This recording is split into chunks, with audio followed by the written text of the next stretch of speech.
거장 여행을 만나다. 클래식 클라우드 김태현의 책보다 여행.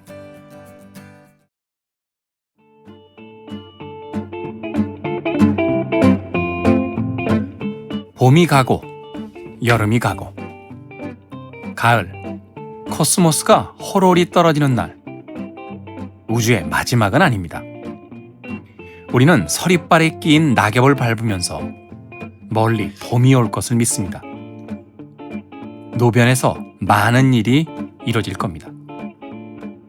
고개를 들은 행동에선 희망을, 그 위에 놓인 캄캄한 밤하늘에선 절망을, 그리고 그 모든 사유를 담은 글에선 좋은 세상에 올릴 노래를 꿈꿨던 윤동주. 지금부터 그를 향한 또 다른 여행길에 올라보겠습니다.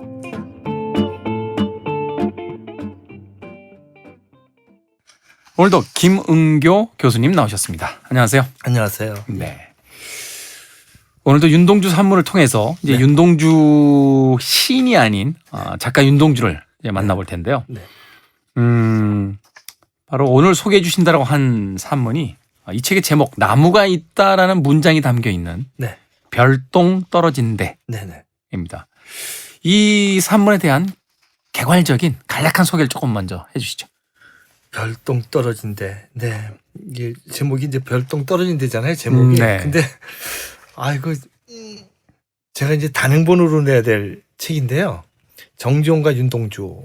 네. 이제 이 책 내고 내년 2월경에 디아스포라 백석과 윤동주라고 단행본이 나옵니다. 네. 아카네 출판사라는 데서 나오는데 그 다음에 낼 책이 이제 제가 맹자와 윤동주, 그 다음에 정지용과 윤동주를 내려갑니다. 정지용에게서 배운 게 너무 커요. 윤동주가 아까 나무라는 시도 그렇고 네. 이 정지용의 나무라는 시에서 얻은 바가 분명히 있다고 보고요. 성경과 정지용에게서. 그다음에 이제 하나가 이제 별똥입니다. 별똥. 네, 요건데요. 이제 명확한 근거가 뭐냐면 제가 사실은 지난주에 옥천의 지용제에서 국제 심포지엄에서 제가 지금 말하는 이 내용을 발표를 했습니다. 그래서 논문으로 이제 발표를 할 텐데요. 정지용의 별똥이라는 시가 있습니다. 4줄짜리 시인데요. 네. 유튜브에 보면 정지용, 김은교 별똥 치시면은 제가 작곡한 노래가 나옵니다. 제가 부르고. 예.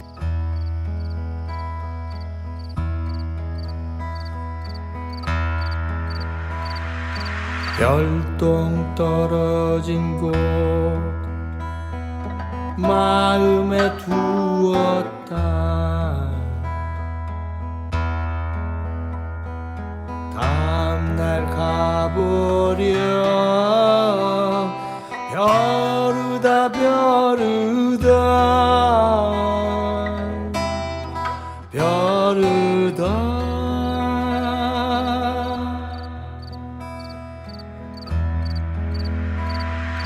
별똥 떨어진 곳 마음에 두었다. 다음날 가보려 벼르다 벼르다 벼르다.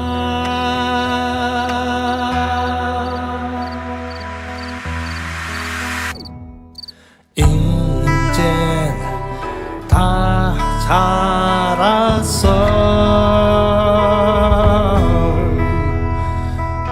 이제 다 자랐어.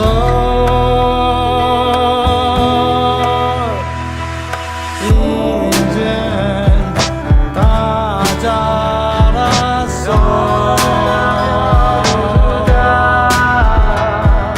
이젠 다 자랐어.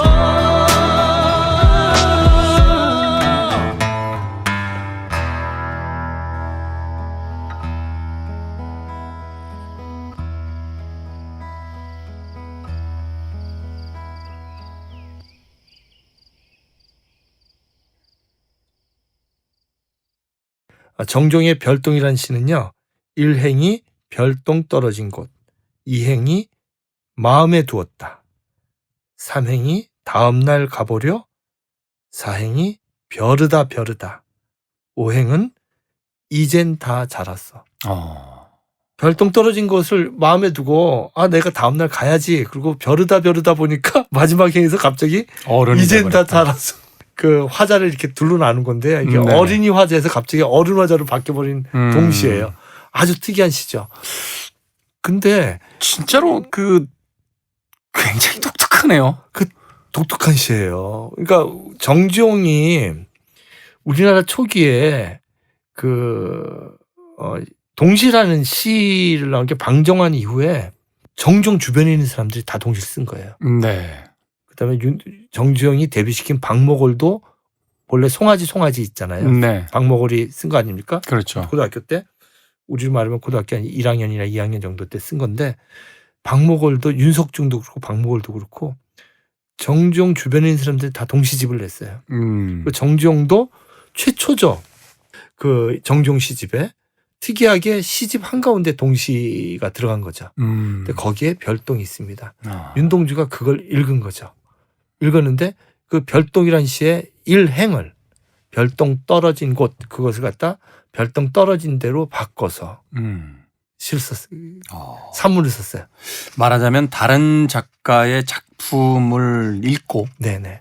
거기에 대한 어떤 영감을 받아서 자기 작품을 써낸 그런 작품이라고 볼 수 있네요. 특이해요. 근데 또 하나는 뭐냐면 신기한 게 뭐냐면 이제 별똥이 정지용도 그렇지 않습니까? 벼러진 거 마음에 두었다. 나는 벼르다 거길 갔더니 내가 이제 어른이 됐다라는 건데 여기서는 어떤 큰 의지는 안 보이고요. 어떤 미완의 세계에 내가 가는 낭만적인 정서 정도로 느껴져요. 이걸 갖다 내가 떨어진 곳에 가는 니체가 얘기했던 몰락이니 하이데거가 얘기했던 기투니 이렇게 얘기하기는 좀 너무 섣부르죠.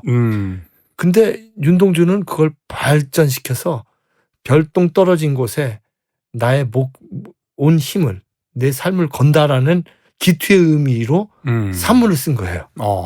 그러니까 특이하네요. 예, 정지용의 짧은 5행의 시를 윤동주는 제목을 거기서 딱 따오면서 그냥 단순한 낭만으로 쓴 것이 아니라 별똥 떨어진 것에 나는 제대로 떨어져서 내 삶을 살겠다. 저는 귀국할 때 그 드라마 조금 보다 그 드라마가 끝났는데요. 제빵왕 김탁구? 네, 김탁구. 네. 한동안 화제였죠. 전 이 세상에서 그 인간이 제일 행복한 인간 같아요. 그러니까 왜요? 어떤 그 소유에 대한 집착보다도 나의 존재에 대한 집착이 있어서 나의 존재는 빵 만드는 데 있다 해서 거기에 별똥 떨어진 데를 자기가 떨어져야 될 곳을 기투를 빵 만드는 거로 잡은 거 아닙니까? 그렇죠.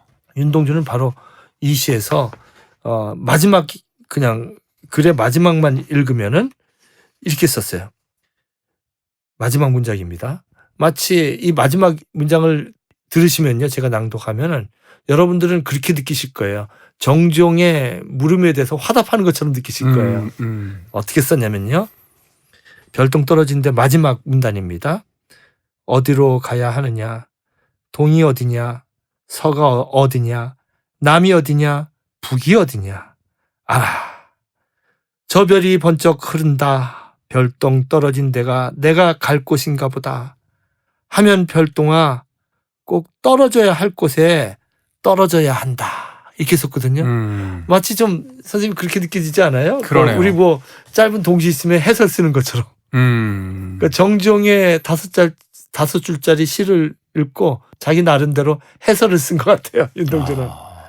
네. 팝음악에서요. 네.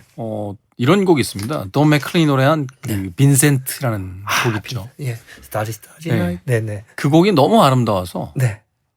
다른 작곡가가 그 곡에 대한 답가를 썼어요. 오, 답가를. 예, Killing Me Softly Hit Song. 예. 그게 노래가 감미롭게 나를 죽인다. 라고 하면서 그에 대한 답으로 이제 만든 음악이었는데 네네. 마치 정지용의 동시에 별똥을 읽고 나서 네네. 거기에 대한 어떤 해석 혹은 답을 써내듯이 네네. 이 윤동주가 산문을 썼다라고 생각할 수 있겠네요. 예, 좀 더 성숙한 자세로. 그러니까 마치 이것은요. 쉽게 쓰여진 마지막 시 있잖아요. 그 등불을 들고 시대처럼 올 아침을 기다리는 나. 나는 나에게 최초의 악수를 권한다. 마치 그런 거 같아요. 그 자랑처럼 풀이 무성할 거에다가처럼 어떤 유언 같은 나의 삶을 여기다 던진다. 이게 기투 아닙니까? 그렇죠. 예, 그래서 그 모습이 드러나는 아주 독특한 산문이 아닌가 이런 생각이 좀 들었습니다. 네. 나는 어디다 내 목숨을 걸어야 되는가? 내 삶을 어디다 걸고 걸어야지 내 삶이 의미가 있겠는가? 이걸 묻는 별똥은 동으로 떨어져야 될까? 서로 떨어져야 될까? 그것을 묻는 산문이 아닌가 이런 생각이 들었습니다. 나는 어떻게 살 것인가에 대해서 정말로 처절하고 투철하게 고민했던 한 작가의 이야기. 네네.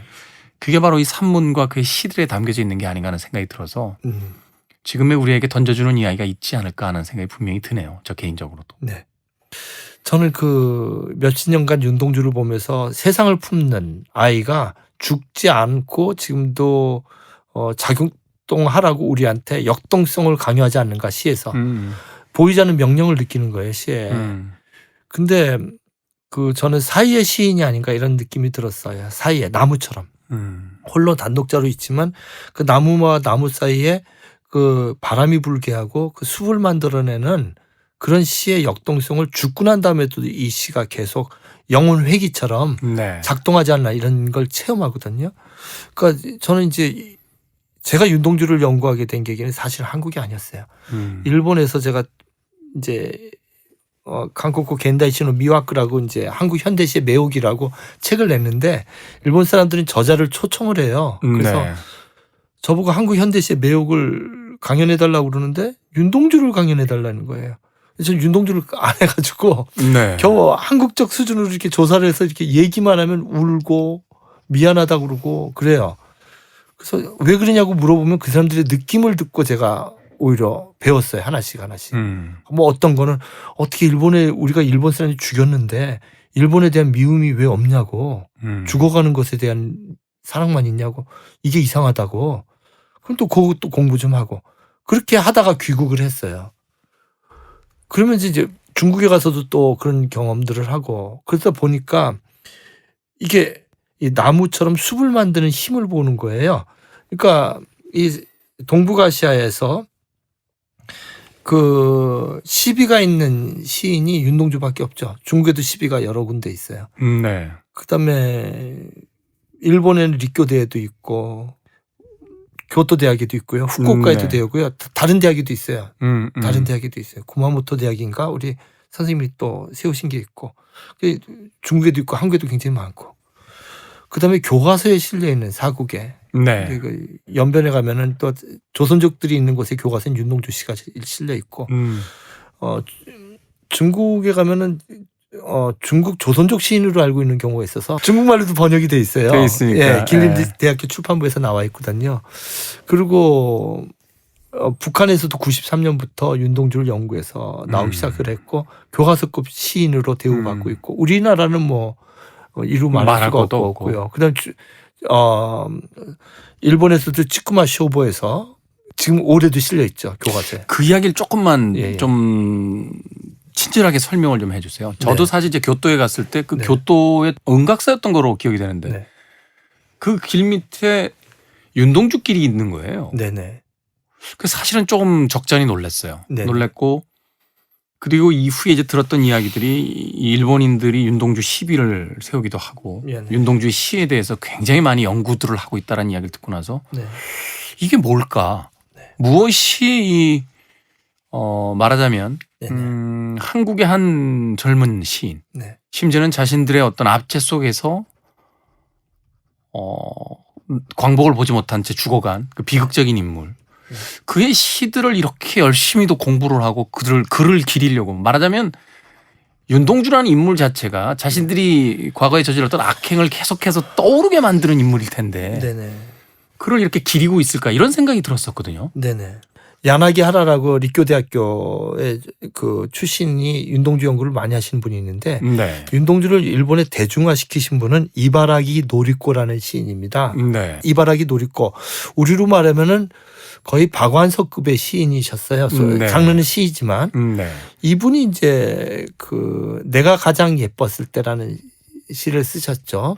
그 아주 교과서에도 실려있는 아주 대단한 시인데 그 2차 세계대전 이전에 그 전쟁을 겪으면서 그 거짓말을 공부하고 이러다가 이제 천황제에 대해서도 반대를 하고 그 다음에 여성 페미니즘 시를 굉장히 많이 발표하셨어요. 네. 그래서 굉장히 대중성이 있는데 이분이 50대 윤동주를 이제 만나기 시작해서 한글을 배웁니다. 나이 60대부터.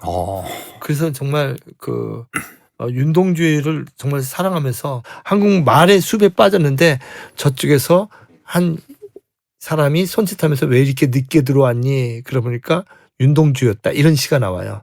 거기에 윤동주라는 이름이 그녀의 시에 들어가기 시작해서 이제 그녀가 이제 윤동주라는 산문을 쓰죠. 그 산문이 츠쿠마 쇼보의 그 교과서에 실린 겁니다. 네. 근데 이번에 제가 2월 16일 날 츠쿠마 쇼보 편집장 은퇴하신 분 그때 그 시를 어떤 그분 강연을 통역을 했는데 그 시를 넣을 때 4년인가 5년인가 빠꾸당했대요. 문교부에서. 왜 그러냐면 조건이 뭐냐면 그 글 뒤에 윤동주라는 글 뒤에 외마디 소리를 지르고 죽었다. 그것이 일본의 인체 실험이 아니었는가를 상상하게 하는 문구가 들어가는데 그게 교과서에 들어가면 안 되잖아요. 들어간 거예요 마침내. 그래서 그 교과서 검정일이 있잖아요. 뭐 15일까지면은 가지고 있다가 14일 날 넣었대요. 검토 제대로 못하겠고. 그래서 4년 동안 그렇게 해가지고 겨우 넣었는데 그 이후나 그 전에도 우익 쪽에서 이걸 계속 반대했다. 그렇죠. 윤동주는 빼야 된다. 그렇지만 저항 시인이니까요. 예, 지금까지 나와 있고 그다음에 일본 사람들에게는요. 윤동주는 현재의 문제입니다. 과거의 문제가 아니라 평화헌법하고 싸워야 하고 그러네요. 예, 그다음에 천황제하고 싸. 윤동주가 천황제하고 결국 부닥치는 거잖아요. 그렇죠. 어떤 거대 파시즘하고 부닥치는 것이기 때문에 일본에서 일본 시인들 만나면요. 윤동주는 우리에게 과거의 시인이 아니라고 얘기해요. 현재의 일본 사람들에게 윤동주는 양심의 운동을 해야 할 때 어떻게 해야 되는지 윤동주가 보여주고 있다고 그렇게 얘기하고 있습니다. 맞습니다. 윤동주란 시인이 가지고 있었던 어떤 시대와의 불화 혹은 시대를 살아가는 방식 그 안에서 끊임없이 더 깊은 인간이고자 했던 어떤 시도들 이런 것들을 우리는 뭐 저항 시인이다. 무슨 뭐 그렇게 말씀이죠. 단어는 무슨 상징이다라는 식으로 너무 기계적으로 그것을 다 해체하고 그것을 교과서에 실림으로써 시험 보는데 필요한 최소한의 상식 정도로서 공부해 왔던 게 아닌가. 진실로 그가 썼던 그 문장 하나하나를 그 시대 속으로 들어가서 같은 무게로서 느끼려고 했던 적이 있었는가 하는 반성을 하게 되는데 그것이 바로 우리에게 익숙한 시가 아닌 그의 산문들을 통해서 좀 더 깊은 이해로서 이제 다가오는 시간이었다. 저는 이렇게 생각이 되네요. 고마운 시간 만들어주셔서 정말 감사드립니다. 감사합니다. 한국인으로서 누구나 알고 있다고 생각했지만 우린 전혀 그에 대해서 모르고 있었다는 생각을 다시 한번 하게 되네요. 그리고 또 오히려 바다 건너 일본에서 그에 대한 연구가 더 활발하다는 것이 한편으로 좀 부끄럽기도 한 부분이기도 합니다. 자, 마지막으로 정리를 조금만 해 주십시오. 이제 윤동주를 만나게 될 저희 청취자들에게 윤동주를 이렇게 한번 읽어보자라고 제안을 해 주신다면 어떤 제안이 있을까요? 네. 제안을 하자면 윤동주를 대하는 사람들의 5가지 태도가 있는 것 같아요. 첫 번째는 이 사람을 무시하는 거. 이건 과잉평가됐다. 저 같은 태도를 가진 사람들. 이런 태도가 있는 것들을 봅니다. 그래서 저는 충분히 이해하지만 한 번 더 윤동주가 아니더라도 그렇게 버려진 시인들이 얼마나 많은가. 저는 이제 김종삼이라는 시인 굉장히 좋아하거든요. 그리고 그 신석정 제가 이제 연구를 지금 오래 살아있다면 들어갈 사람이 이제 신석정이기도 합니다. 그래서 이 땅에 윤동주 말고도 우리가 함부로 그 많은 시인들을 함부로 대하지 말고 좀 더 다시 읽어야 되지 않을까. 첫 번째 독자가 이렇게 윤동주를 우습게 보는 사람들, 저 같은 사람들이 있지 않나. 그다음에 두 번째가 윤동주를 팬시 상품으로 보는 사람들 있지 않나. 그래서 온갖 윤동주를 모아서 저한테 사진 찍어 보내는데 별게 다 있어요. 뭐 컵, 뭐 부채, 하다못해 핸드폰 뭐 이렇게 거는 것도 있고요. 별게 다 있더라고요. 뭐 술잔도 있고. 그런데 그것도 그것도 좋습니다. 그래서 저는 오히려 윤동주 시를 다 외우지 말고 좋아하는 구절 있잖아요. 그것만 이렇게 한 구절만 자기 마음속에 새겨놓아도 세 번째는 윤동주를 그 상업적으로 이용한다면 정치적으로 이용하는 사람들이 있는 것 같아요. 아. 네, 윤동주의 한 우러러 한 점 부끄러움 없기를 꼭 어울리지 않는 사람들이 글씨를 인용을 해요. 마치 그런 것도 우리가 좀 그런 독자군들이 있고 또 네 번째 독자군들은 학문적인 대상으로만 생각하는 제 경험으로는요. 논문을 7편, 8편 써야지 보이는 것 같아요. 한 사람에 대해서. 그 전에는요. 그냥 다 남의 것 사진 짜집 끼거나 그렇게 쓰지 않고 희귀한 논문 나오는 건 정말 특별한 경우가 한두 건은 있지만 제 경우는 제가 김수영 논문을 7편 이상 쓰면서 김수영이 보이기 시작했어요. 아, 여기가 비었구나. 요건 사람들이 안 쓴 거구나. 내가 써야 되구나. 윤동주는 한두 편으로 제일 많이 된 연구자야. 연구자들한테 그냥 우습게 뭐라고 그럴까? 남들이 쓰니까 한 번은 거쳐야 될. 그렇게 되면 잘 안 보인다는 게 제 체험이에요. 뭐 신동엽이든 다 보지 못했다라고 하는. 아니 한 5편 이상은 써야지 보이는 것 같아요. 한 연구 대상에 대해서. 임화도 그렇고 박두진도 그렇고 제 경험은요. 네. 그 똑똑한 분들은 뭐 한 편 써도 파악이 가능할지 모르지만 그래서 연구자분들이 저 혼자서 저는 윤동주 연구가 이 얘기하면 끝도 없는데 100%가 있다면 지금 10% 안 됐다고 봅니다. 연세대학교에 42권 정도의 윤동주가 남긴 유품이 있는데 27권이 일본어로 된 책들인데 연구한 사람이 그 책 연구한 사람이 한 3-4명밖에 없어요. 일본어 해독력이 안 되기 때문에. 거기에 깨알같이 윤동주가 일본어로 써놓고 중국어로 써놓고 메모들이 있습니다. 그 아무도 연구가 안 돼 있어요. 그리고 지금 우리나라에 윤동주 전집이 사실은 없습니다. 정본이. 없어요. 틀리기도 하거니와 그냥 막 섞어놨어요. 윤동주가 습작했던 시도 시대별로 섞어놓거나 윤동주가 자기 자신이 인정한 시는 19편밖에 안 되거든요. 그걸 놓고 구분을 정확히 해서 나와야 되는데 그런 전집 준비도 안 돼 있고 그래서 저는 그 네 번째 독자군이라고 할 수 있는 연구자들에게 바라는 것은 좀 같이 연구를 좀 해야 되지 않을까. 그래서 윤동주 학회 같은 것이 한번 언젠가 누가 어떤 대학교나 이런 데서 좀 이렇게 추진을 해주면 어떨까 싶습니다. 마지막 독자인데요. 저는 별을 노래하는 마음으로 모든 죽어가는 것을 사랑해야지. 실천하는 모임들이 윤동주가 살아있다면 하지 않았을까 싶습니다. 그래서 전 그게 너무 몰라서 오랫동안 숙제였어요. 별을 노래하는 왜 별을 노래할까? 저 별은 나의 별 이렇게 노래하면서 하라는 걸까? 근데 별이라는 걸 이제 제가 한 5가지가 나오는데 이거 얘기하기가 힘들고요. 네. 윤동주의 시에 나오는 별이라는 이미지가 별은 밝아지면은 빛이 안 보이잖아요. 별의 역할이 없잖아요. 잘난 척 안 하고 그런 것도 있지만 정말 소금처럼 녹아지는 자기 기능을 하면은 그런 별일 수도 있고요.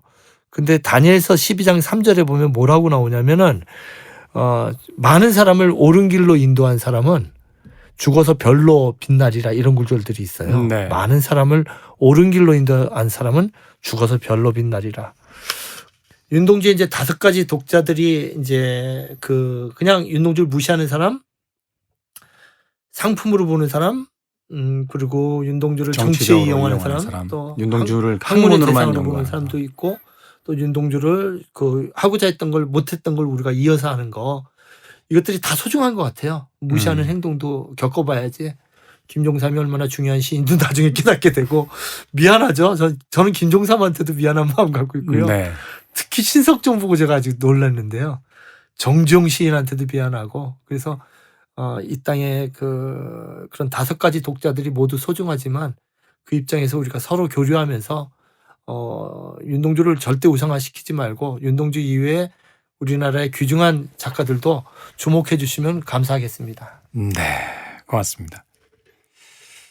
윤동주 글을 기리는 것이 아니라 그가 하고자 했던 것을 기리는 것, 그것이 윤동주에 대한 진짜 이해가 되지 않을까 하는 생각이 들었습니다.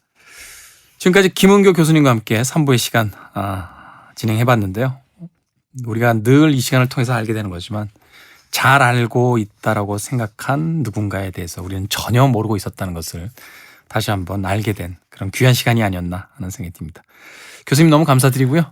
예, 다음에 또 다른 기회를 통해서 윤동주에 대한 이야기 꼭 들려주시길 부탁드리겠습니다. 아유, 저는 윤동주도 만났지만 오늘 김태훈이라는 존재를 만났습니다. 감사합니다. 예. 네, 고맙습니다. 예. 저도 마치겠습니다. 오늘 하루 정말 한 점 부끄럼 없이 살았는지에 대해서 한 번쯤이라도 생각해 봤으면 좋겠네요. 고맙습니다.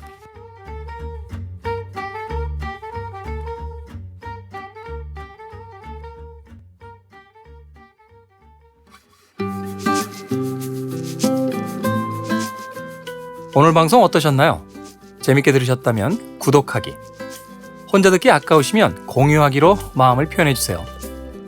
아르테 출판사 클래식 클라우드와 함께하는 김태훈의 책보다 여행은 여러분의 성원으로 계속됩니다.